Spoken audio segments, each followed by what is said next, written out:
All right.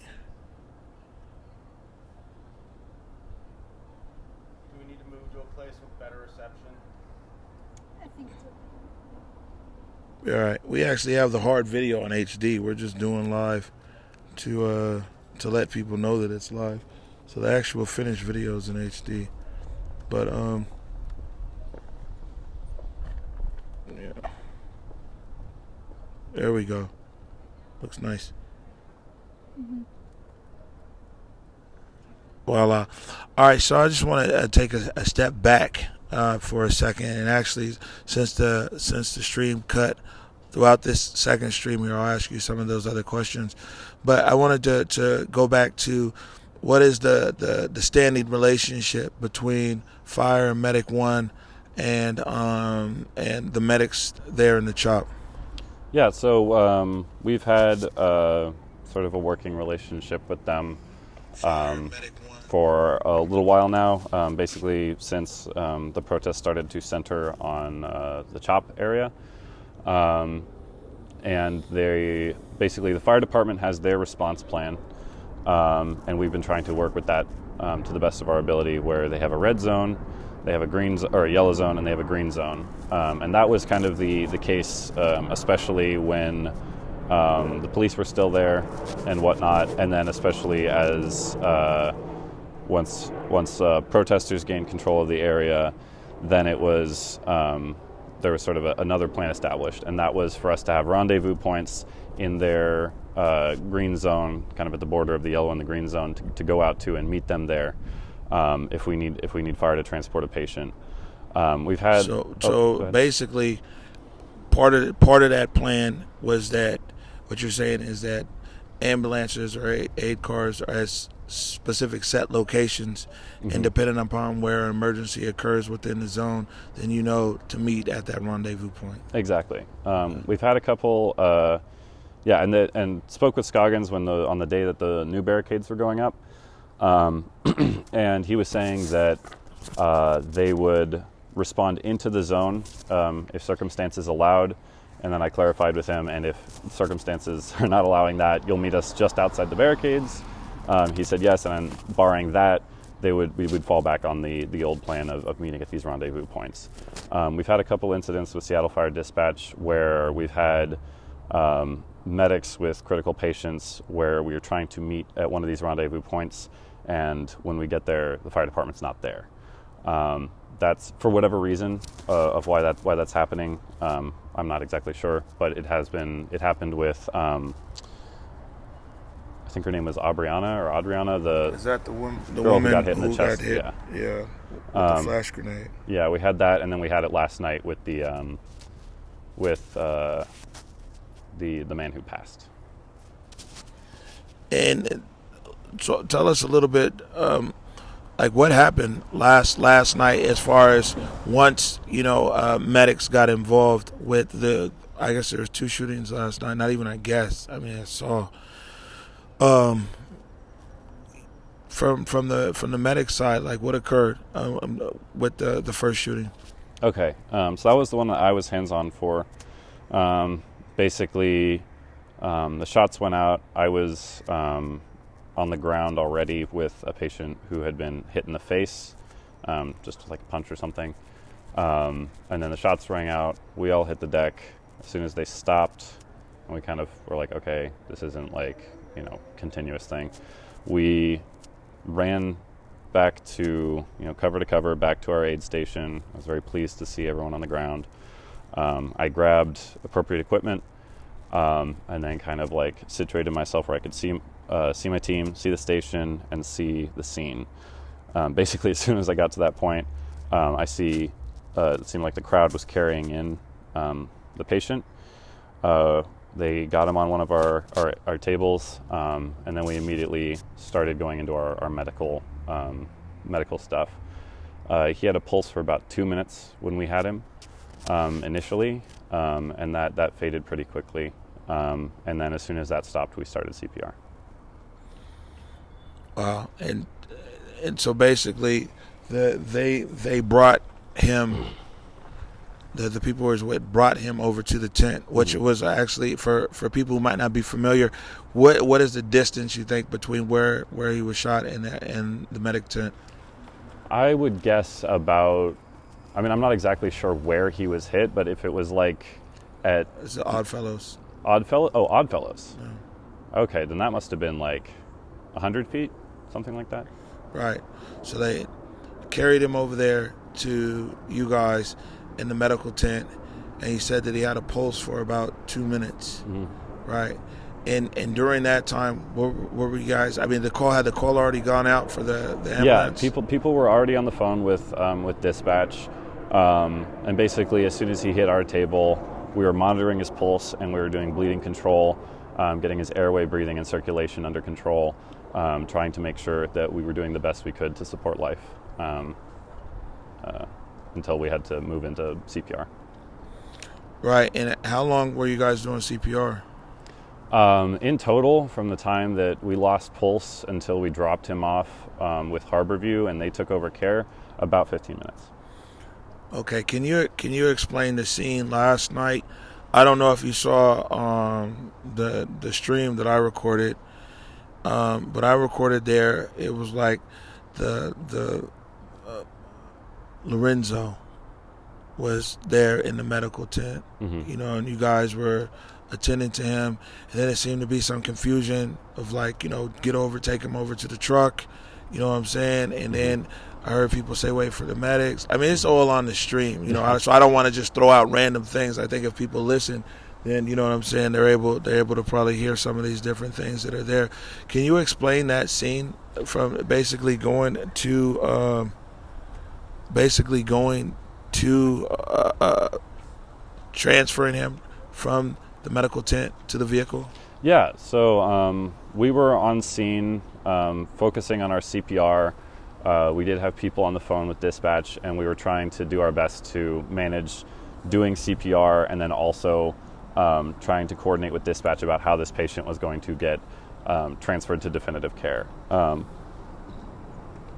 Initially, we were hoping the medics would show up on scene.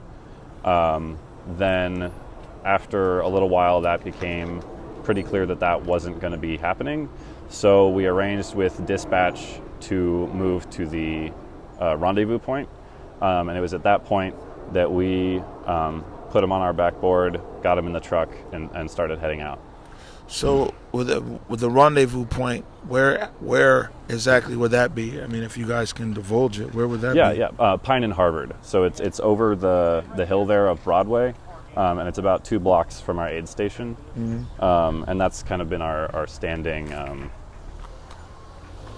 situation. Right. Okay.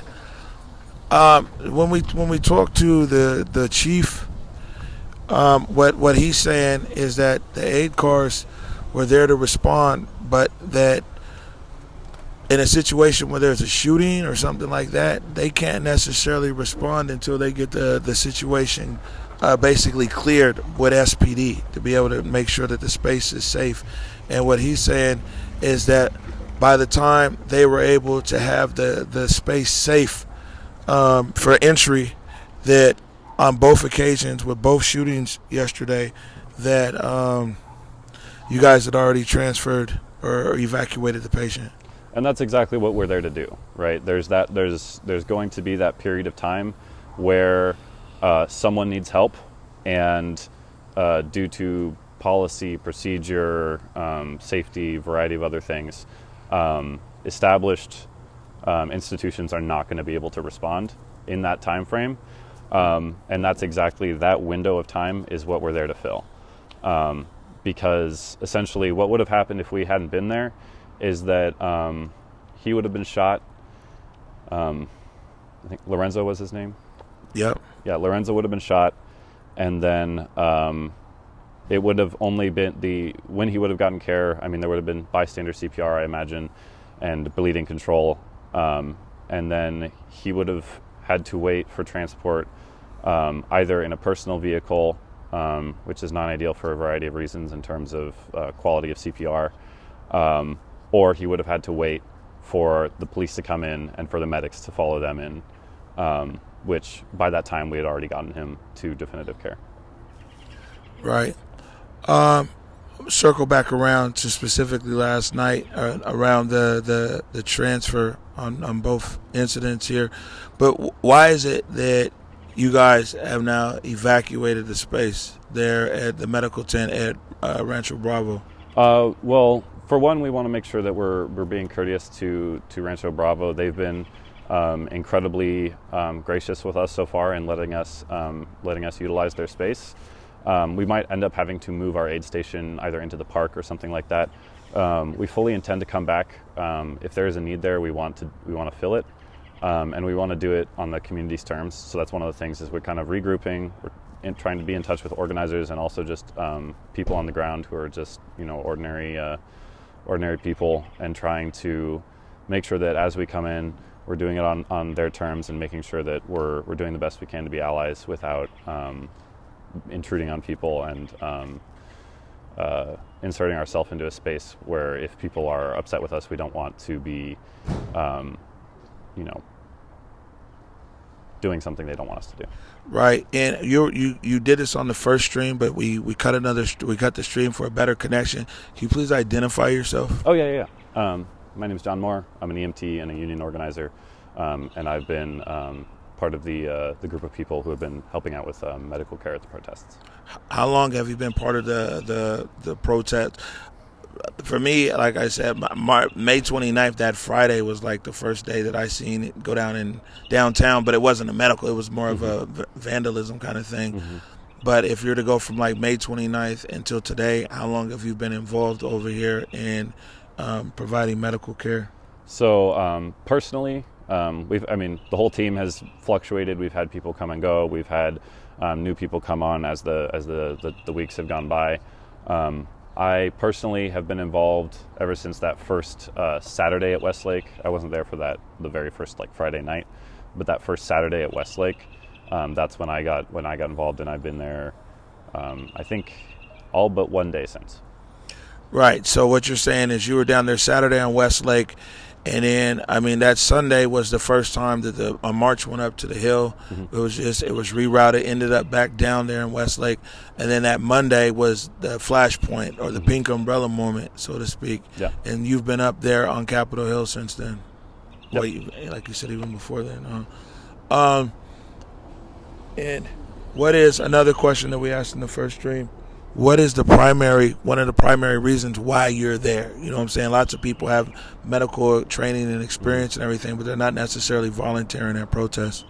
Yeah. So we're there primarily to support the protesters and support the movement. I know many of us, myself in particular, feel very, very strongly that this change needs to happen, and it needs to happen in a meaningful, material, impactful way that is substantial. We don't want it to be lip service, and in order for that to happen, if people need medical care for the actions and the protests that they want to exercise, if they're going to need medical care at all with that, we want to be there to support them. Right. Are you guys part of the same team that was also at the Jimi Hendrix Park this weekend and some of the protests that were there? Yeah. We've been on the Hill is kind of our sort of base of operations, but then we also send mobile units out with all as many marches as we can staff to make sure that those are safe as well, especially since there have been a number of close calls with cars trying to drive into people and stuff. So Right. What is it that you want people to know? One about the medics overall, and two about last night. About the medics is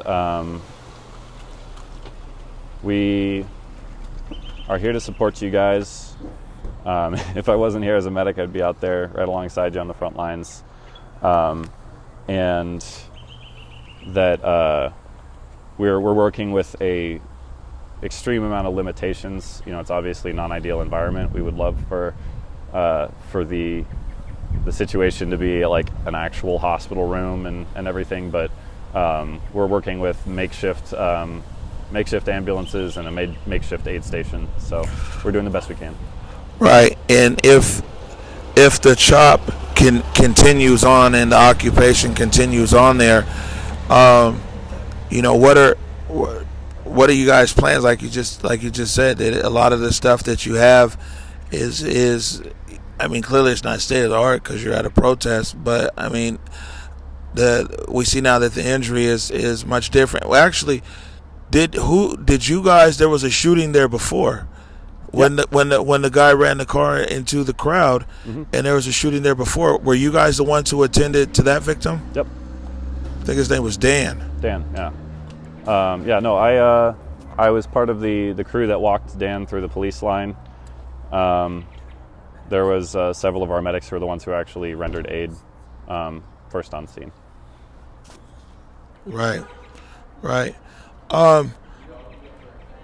How do you feel like in a better way that I'm just talking communication here? You know what I'm saying? When in a better way can the medics and the CHOP medics and Seattle Fire Department and Medic One, how can they communicate better?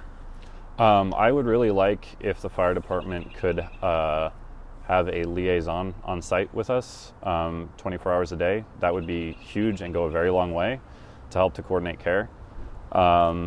We would also like to have, if possible, some kind of resource stationed at Harvard and Pine or one of the other locations, Harvard and Pine in particular.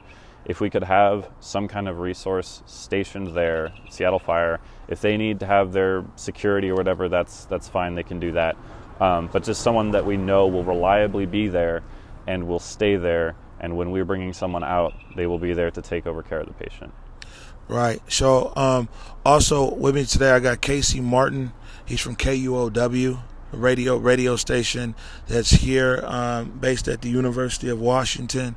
And so, I had some. Actually, he was supposed to have more questions than me today. I'm burnt, but Casey had some questions that he wanted to ask you as well. So I'll let him address those. So Casey Martin from KUOW. Omari, thank you so much. Really do appreciate it. Thank you so much for making the time. Can you hear me okay? Yeah. Great, thanks so much. The medics have become more organized, more and more. Used to be kind of dispersed. Now there's some solid medic stations. Do you feel like you still need more support, or do you feel like you have enough medics, enough supplies? We're totally amazing on supplies. We're bursting at the gills with gauze, right? Although actually, if we could use some suction equipment, would be really nice. On supplies, we're great. The main thing is coordination with the external resources, external to the CHOP.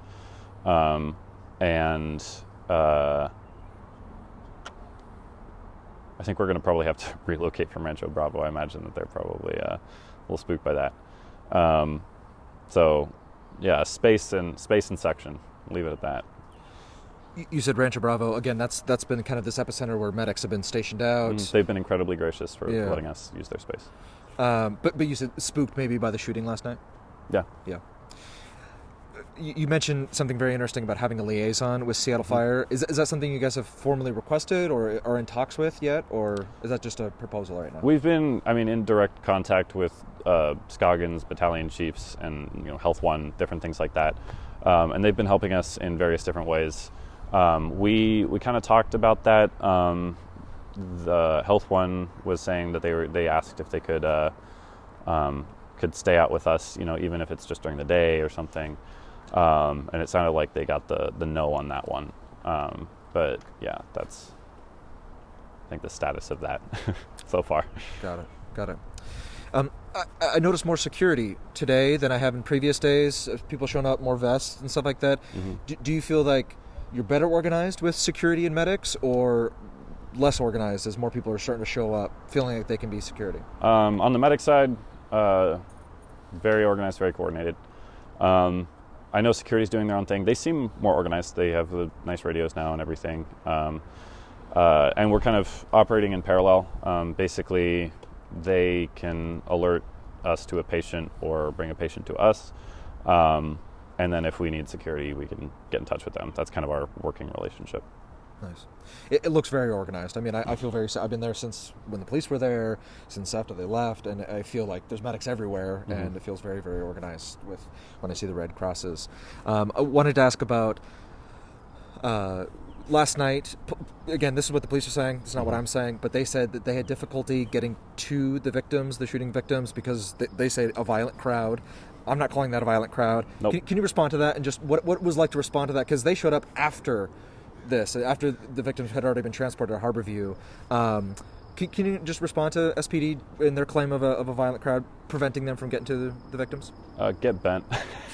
The reality of the situation is, I mean, people were probably mad at SPD for being there, but the reality of the situation is that if the fire department had shown up on scene, they would have been greeted as heroes and people would be singing their praises.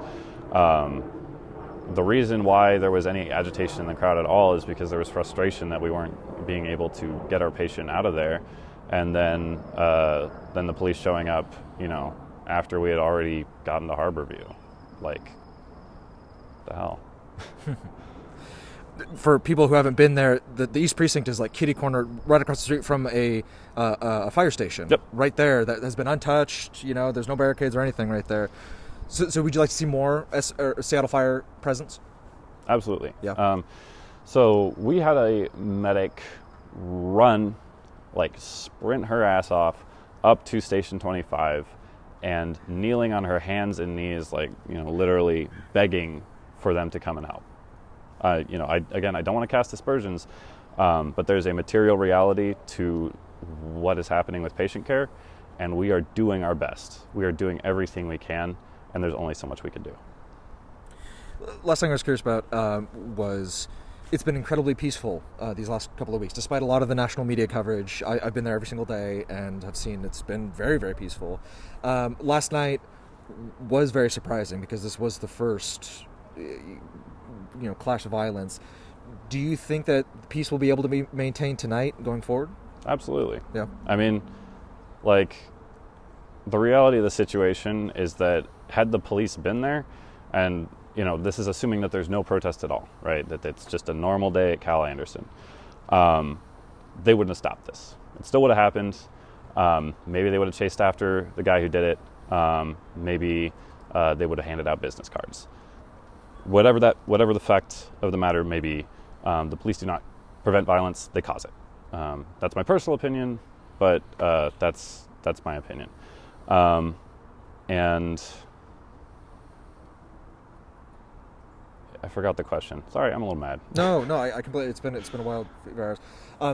Yeah, it would be peaceful. Yeah. But yeah, I was just curious. Do you think that was kind of an anomaly last night, or is this something that we might see more of?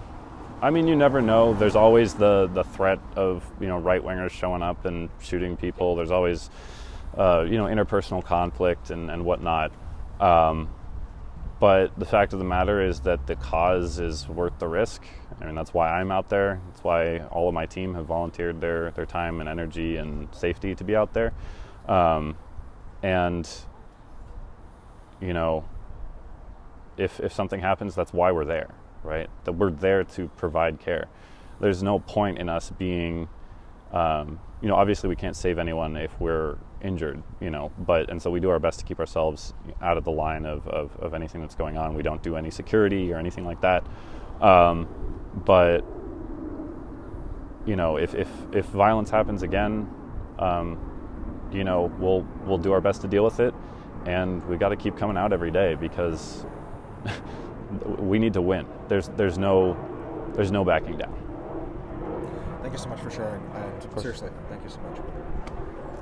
So that was Casey Martin from KUOW, it's a radio station here at the University of Washington in Seattle, posing a few questions. I got a few more questions left for you. We don't know kind of how this is gonna play out. I guess nobody does. I think people who listen to me every night on the stream, I'm always saying that it's like peeling an onion down here, man.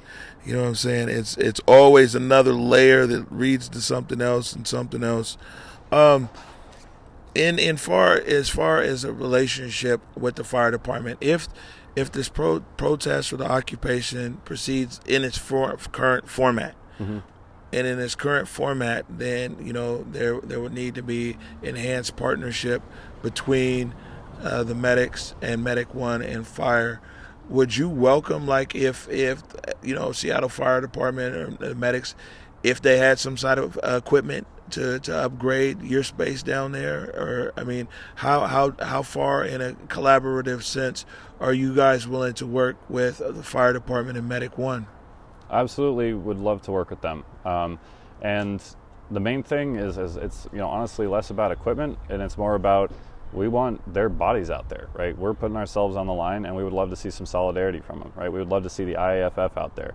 We would love to see them every day, in their full, turnout gear, whatever they want, bunker gear, and whatever they want to come out in, and standing on the line with us, because and fighting for justice and for change, because it needs to happen, and maybe the police would be less inclined to shoot at us if we had firefighters standing beside us. Right. What is it that you have a family? I know you guys haven't been up there today, but I saw and had an opportunity to speak with off camera, of course, friends and families of Lorenzo Anderson, a young man. My son was his age, or is his age. It's a lot of emotion. It's a lot of anger and everything else. And what would you, speaking, directly to the family and the friends of the victim there, Lorenzo Anderson, and as well as the other victim who was shot on 11th, what do you want them to know, what the families to know about your efforts last night? We did the best we could with what we had, and I wish we could have done more. And, I hope that that change comes, because whether you're protesting or you're celebrating Juneteenth, which seemed kind of inextricable, right? Something's got to change, because it's over 1,000 a year, right? That are slain by the police, and no more fathers and siblings should be grieving for their families' losses at the hands of anyone, but particularly the police. All right. Anything else that you want to tell the audience? Stay safe, stay strong, keep your eye on the prize, focus on the demands, and as long as it takes, whatever it takes. All right, that's what's up. I mean, you guys kind of heard it right here with EMT John Moore, who's one of the medics that have been on the Hill really as long as the protest has been on the Hill. And now the medics are no longer, at least in their current situation, they're at Rancho Bravo, and apparently trying to figure out how they're going to re-enter the zone and in what format and how best that they can serve the protesters. We did hear John say that his openness to continue to build with Seattle Fire and Medic One to see how they can have some kind of better cooperation. And you heard him also reach out to the family of Lorenzo Anderson and the other victim that's there in Harborview. I'll say that I've been reaching out to Chief Scoggins because like what we want to do is we want to give everybody an opportunity, who's relevant in this story, everybody an opportunity with as much time as they need, unedited and unsoundbited, to be able to say what's going on. So Chief, if you out there, what I'm saying, would love an opportunity to talk to you, one-on-one. Also, any of the organizers over there at the CHOP would like an opportunity to speak with you guys as well. The platform is here for you. For now, we're out of here. Thank you for your time, John. Of course, no, thank you. All right, peace.